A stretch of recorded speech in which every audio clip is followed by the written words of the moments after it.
verdade, o Jô não fala mais nada, mas você não precisa falar mais nada no mês inteiro. Perico fala da fórmula mágica que fez o Jô Soares 11:30 e o programa do Jô sem sucesso absoluto de audiência e crítica. Tinham algumas coisas que funcionavam muito bem. A inteligência do Jô, a perspicácia do Jô, essa coisa que ele sempre teve. A minha cara de pau e a risada do Bira. Que a risada do Bira, cara, fazia com que o mundo se seduzisse por aquela história. Cara, por incrível pior que também. ela fosse. Perico fala sobre como o Jô era muito generoso, mas também muito estrito com o sexteto. Ele foi pegar no negócio do ser imprescindível no seguinte: posso tirar você daqui, colocar uma outra pessoa no lugar e vai ser igual, se não for melhor. Perico fala das dificuldades de trabalhar na Globo. Tinha os perrengues do corporativo, que era uma empresa que Natural, tinha lucro, sim. meta, tal, não sei o quê. E ainda fala sobre a forma como era usado por Jô Soares. E ele me usou de uma forma muito particular, porque eu fui durante muito tempo o escada dele, digamos assim. Ele me usava como suporte de tudo que ele gostaria de fazer e não fez, ou de tudo que ele não teve coragem de comer minhoca, de ser depilado. Além de fazer uma revelação chocante. Eu falei, pro, sabe o que é? Você sabe de uma coisa? Uma coisa que eu nunca falei pra ele foi: Não esqueça de se inscrever no canal, ativar o sininho das notificações, deixar o seu gostei. Agora vamos pro corte. Como é que surgiu essa ideia de você, tipo, você ser o assessor de assuntos aleatórios? do nada, cara, porque assim, eu sempre fui um cara assim, né? A gente conviveu aqui agora há poucos momentos, você sacou. Eu sou assim, eu sou um cara muito irreverente, beiro o perigoso, né? Porque você vai perdendo, você vai batendo no limite, uma hora Tá. cai, né? Então eu já sofri com isso, hoje menos, porque eu sou um cara um pouco mais Não tem pessoas interpretando de outra forma? Não interpretando de outra forma, mas assim, tem pessoas que têm um limite menor. Tá. Você vai fazer uma brincadeira com a pessoa, ela não entende, cara. Você não vai também explicar, então deixa lá. E aí a pessoa volta pra casa com aquilo na cabeça. Pode explicar a piada, né? Meu? E é muito ruim isso, na verdade, né? Porque fica uma coisa meio segmentada, né? Um relacionamento que poderia ter sido uma coisa... Não, tem uma...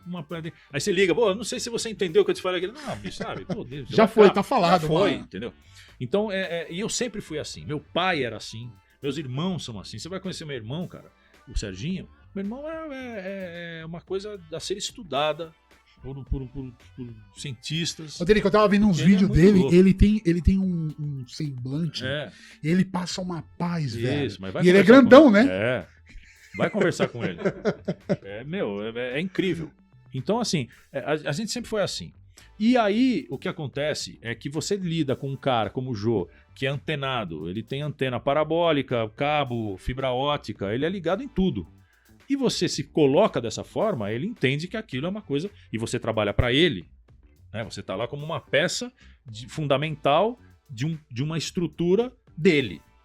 Ou seja, ele pode usar aquilo do jeito que ele quiser. E ele me usou de uma forma muito particular, porque eu fui durante muito tempo o escada dele, digamos assim. Ele me usava como suporte de tudo que ele gostaria de fazer e não fez, ou de tudo que ele não teve coragem de comer minhoca, de ser depilado. Ele não ia fazer, não ia entrar numa parada dessa, nunca. Então, se não tivesse um cara como eu lá, aquilo não aconteceria. Simplesmente. Entendeu? Então, e outra coisa, essa relação de confiança de que ele poderia me chamar para qualquer coisa que eu toparia.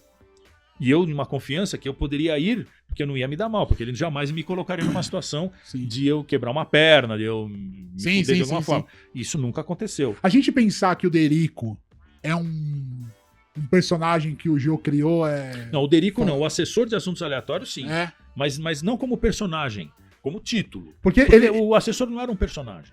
Não, assim, Era porque eu, assim, na você se tornou uma pessoa no programa, eu diria que Imprescindível. Imprescindível. Então, não. Mas aí é que tá. Quando eu conversei com o Jô, quando eu fui falar com ele, eu já era assessor de assuntos aleatórios.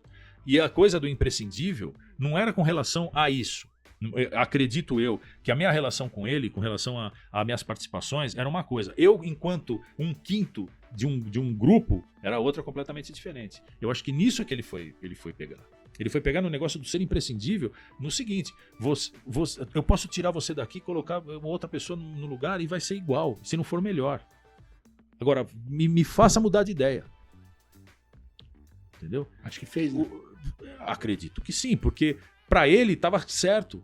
Pra ele tinha a resposta. Mas ele queria ouvir de mim. Entendeu? Então, assim, aquilo mudou a minha forma de entender o trabalho. Aquilo me fez mudar a forma de entender a minha família. Por quê? Porque eu comecei a perceber que eu tinha que ser uma pessoa imprescindível para me tornar uma pessoa melhor. Não para me tornar uma pessoa magnânima, bonita, não. É para me tornar uma pessoa melhor. Melhor no entendimento, melhor nas minhas... como é que se fala? Os seus predicados, né? Quando você tem defeitos e qualidades. Então, assim, cara, eu sempre soube que eu era uma pessoa que tinha qualidades. Sempre soube disso. Em algum Eu só momento não na sabia sua usar. vida, você pensou em serpentear por esse lance de tipo. De stand-up. Não, de fazer mais sucesso por um personagem ou assuntos Então, aleatórios do que stand-up com a uma música. coisa- Não. Uma parada. As pessoas já me falavam, eu tinha produtores na época que falavam pra mim, meu, você tem que criar um show de stand-up, você tem que fazer... eu falo, cara, mas eu não sou humorista, cara, eu não sou do teatro, eu não sou ator, cara. Eu faço aquilo naturalmente. Se você me tirar daquele nicho e me puser num palco, eu não vou conseguir fazer aquilo. Cara, mas assim, era algo animal, assim. Agora, eu no curtia show, demais, quando eu cara. faço show, eu uso isso. Eu faço um stand-up melody. Eu brinco com as pessoas, eu sou uma pessoa muito descontraída, sabe? Eu acho muito legal isso. Porque você cria uma empatia, você quebra a barreira. Porque o tipo de som que eu faço é um som muito difícil, cara. Som instrumental, não tem voz, não tem letra. As pessoas, eu toco um tipo de repertório que é muito popular, mas tem determinadas músicas que eu faço ali que, sabe, é pra justamente buscar dentro das pessoas uma coisa diferente. Que a música instrumental causa. Pô, saxofone, um instrumento super sensual, de timbre sedutor, né? A flauta é uma coisa mais leve, mais brincalhona. Você faz uns choros, umas coisas bacanas também de memória afetiva e tal. Só que eu tenho que colocar isso de uma forma que as pessoas se sintam confortáveis. E aí o que vem? O papo. Pô, eu conto as histórias, eu brinco com as pessoas, eu conto umas piadas, umas coisas assim, não piada do português, mas eu conto histórias engraçadas, coisas assim, que criam um ambiente saudável. Tá. Isso eu faço, sempre fiz também. Mas isso tudo Isso faz parte dele. natural, cara. Não tem um personagem que faça isso. E, na verdade, eu acho que a coisa funcionou. Eu não sei se os caras concordam comigo, mas assim. Quando tinha esse bate-bola seu com o Jô, cara, a seriedade como você respondia. Sim, mas eu tinha Era, que ser acho sério, que era- porque eu era assessor dele, pô. Eu não podia falar. Ele podia fazer o que ele quisesse. Pô, mas eu não, falava eu tinha cada que... bosta. Mas você sabe de uma coisa? Uma coisa que eu nunca falei pra ele foi não sei. Nunca. Pô, Não tinha Porque- um acordo de não rolar um não sei. Não teve acordo nenhum, cara. Eu não sabia de absolutamente nada do que Como é que acontecia. funcionava essa parada? Você levava isso pra ele? Não. Ou ele trazia isso pra Não, ti? não tinha nada disso. Era na hora. Começou o programa, pau na bola Eu tava e... lendo notícia e falava, Delico. Pô, ele leu uma notícia. Mas olha as notícias que ele lia, pô. Começou o programa. Boa noite, senhoras e senhores, estamos aqui começando mais um João 11h30, diretamente do SBT. E aí começa. Descobriram no sul da América do Sul. Era assim mesmo. Mãozinha no bolso e dando É. umas balangadas. Descobriram no sul da América do Sul, encalhada, uma tartaruga de duas cabeças. E ele olhava assim e falava, uma tartaruga de duas cabeças? No sul da América do Sul, né? Derico! Cara. E eu sentado na cadeira ali, falei, porra, tartaruga de duas cabeças? Puta notícia, escapafúrdia. E aí, Derico, puta, sobrou. E aí o Bira batia nas costas e falava, vai lá, bonitão, vai lá, vai lá. E eu, o que ele vai perguntar, né? Tartaruga de duas cabeças da América do Sul. Tá, encontraram, tá ótimo, vamos mudar de assunto. Por quê? E a pergunta que vinha pra mim era assim, por que encontraram no sul da América do Sul uma tartaruga encalhada de duas cabeças? Por quê? Porque eles foram procurar, meu. Sabe quando você fala, meu? A resposta é muito simples, porque eles estavam lá, foram procurar e acharam. Mas não pode ser assim, né, cara? E eu tinha tipo 2 segundos, 1 segundo, 2 segundos. Eu falei, Jô, sabe o que é? É que as tartarugas estavam no ar, na Antártida. E elas vão pro trópico pra desovar, nas praias, né? E aí elas saem da Antártida em direção aos trópicos. E quando chegaram no sul da América do Sul, ali no bico da América do Sul, elas ficaram em dúvida se iam pro Atlântico ou pro Pacífico. E aí, puta, ela começou a se dividir. E aí acharam ela justamente quando ela tava se dividindo ao meio. Puta, a plateia. Como é que vai? O João não fala mais nada, você não precisa falar mais nada no mês inteiro. Cara, isso é incrível, bicho. Uma outra que o João perguntou assim, chegou pra mim e falou assim: falando sobre um cavalo que se recusava a cumprir um cavalo de hipismo, de salto, de circuito de saltos e tal. E ele se recusava E era um cavalo bacana e tal. E o Jô falou assim, Derico, é assim, cara, do nada, uma coisa que você fala, meu, isso não vai, não tem. Derico, esse cavalo que não aceita ações e tal, esse cavalo tem ego, super ego? Eu falei, não, Jô, o cavalo tem égua. Puta, olhava pra mim assim e falava, meu, não pode ser Não é que esse cara tá falando uma merda dessa, cara, num programa no ar e tal. Então era assim, cara, não tinha o que fazer. Talvez essa fosse cara, sei lá. Eu acho que tem uma série de fatores, mas talvez esse lance de vocês não combinarem nada e o cara combinado. Talvez seja a chave de Tinha horas que ele sucesso. falava, cala a boca, tá falando bobagem, tá falando merda, para, meu. Essa não deu, ele falava assim, essa não deu, né? Eu falei, eu te peguei. Não, mas- Pois é. Mas esses lances que era o barato da coisa, Era cara. muito legal. E passava também muito que o termômetro que o Jô via, eu acho que ele na plateia. Ele olhava assim, bem que, puta, a plateia gostou, é isso. Porque a gente tinha isso daí na risada do Derico também, né? Assim, tinham algumas coisas que funcionavam muito bem. A inteligência do Jô, a perspicácia do Jô, essa coisa que ele sempre teve. A minha cara de pau, de encarar qualquer parada. Pare. Meu, o cara chegava lá, vou acabar com a fome no mundo. Criei um leite de jacaré. Você fala, bom, isso aí é errado. jacaré porque é jacaré não dá mamífero, leite, cara. porra. E aí, prova, Jô. Ele fala, não, tô de dieta, não. Derico, vem aqui tomar essa que tá ali, né, meu? E eu vou falar, não posso? Não, vou lá, vou tomar. E o que você achou? Achei uma merda. O que é isso? Como é que você fala isso? Nosso convidado tá aqui. Eu falei, mas é muito ruim isso aqui. Eu tenho que falar a verdade. Vou falar que é bom isso aqui. E a risada do Bira. Porque a risada do Bira, cara, fazia com que o mundo se seduzisse por aquela história. Cara, Por incrível pior que ela também. fosse. Então, assim, era um ambiente dos deuses, na verdade. E a gente recebia pra isso, ainda por cima. Ganhava uma grana pra fazer aquilo.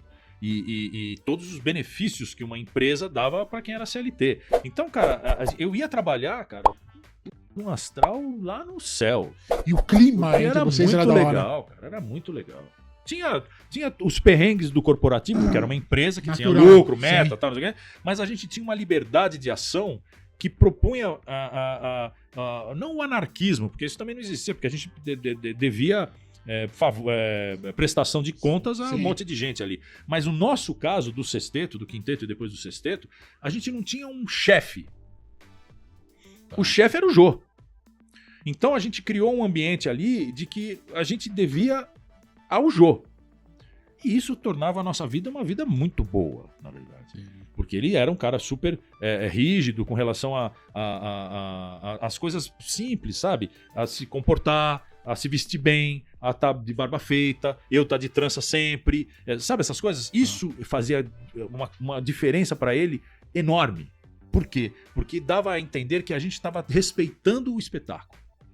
Aquilo não era um programa de televisão, era um espetáculo. Ô, Derico, tira uma dúvida minha. Tinha lá Pelé, Willem Van Verel, e tinha outro. Não tinha, eram o dois? Max Nunes, Hilton Marx. Exatamente. Como é que funciona isso dentro da TV? Por exemplo, lá eu sempre vi em alguns momentos o Jô sempre se referindo a esses caras como os picas. E eram você mesmo. tem. São eles que escrevem os Também. programas? Não, então, o Willem Como é que é isso? era o diretor. Tá. Ele dirigia e fazia toda a parte de corte no switch. Ele é que organizava a Fusarca, na verdade. Era tudo na mão dele. Mas aí o Jô dizia como ele queria ou não? Dizia. O nome do programa era Programa do Jô, né? Então, ele fazia tudo, né? Mas assim, ele tinha algumas coisas de uma inteligência profunda. Uma delas era saber terceirizar. Ele tinha um exercício de liderança que era sui generis, cara. Era um negócio. Delegava Eu que- aprendi muito, cara. Hoje eu ficava lá, cara. Eu fiquei 28 anos sentado na cadeira fazendo faculdade, cara. Fiz pós-graduação, daquilo que tava Era um cara de administrado. fato extremamente inteligente. Muito, cara. E ele tinha essa coisa da liderança, ele tinha mesmo. Então o Willem tinha autonomia pra fazer, mas era supervisionado pelo Jô. Então o Jô chegava em reuniões e falava, eu não participava, mas olha, não é assim, é assim. Pô, por que você fez aquilo? Podia ter sido assim. Pô, por que você não pensou nisso? Tá, não sei o quê. Aí o cara no dia seguinte já estava fazendo aquilo melhor. Entendi. Entendeu?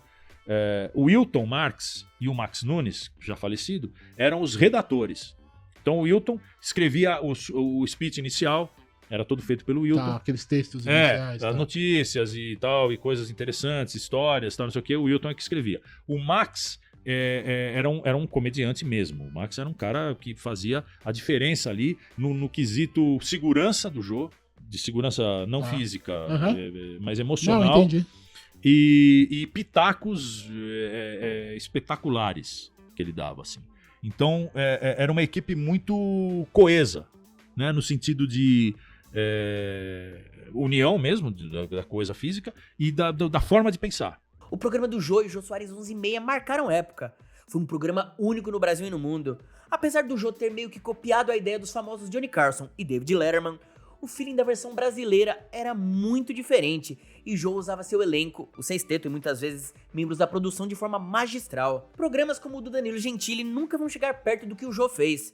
Primeiro porque o estilo é muito diferente e depois porque o Jô tinha uma gama de talentos e pessoas talentosas por perto que Danilo Gentili nunca vai ter e só vai conseguir ter acesso assistindo às reprises pela TV. Muito obrigado por ter ficado comigo até o final desse vídeo. Não esqueça de se inscrever no canal, ativar o sininho das notificações e deixar o seu gostei. Todo dia tem um corte novo pra você. Dá uma olhada no canal, tem muita coisa legal já. Até amanhã.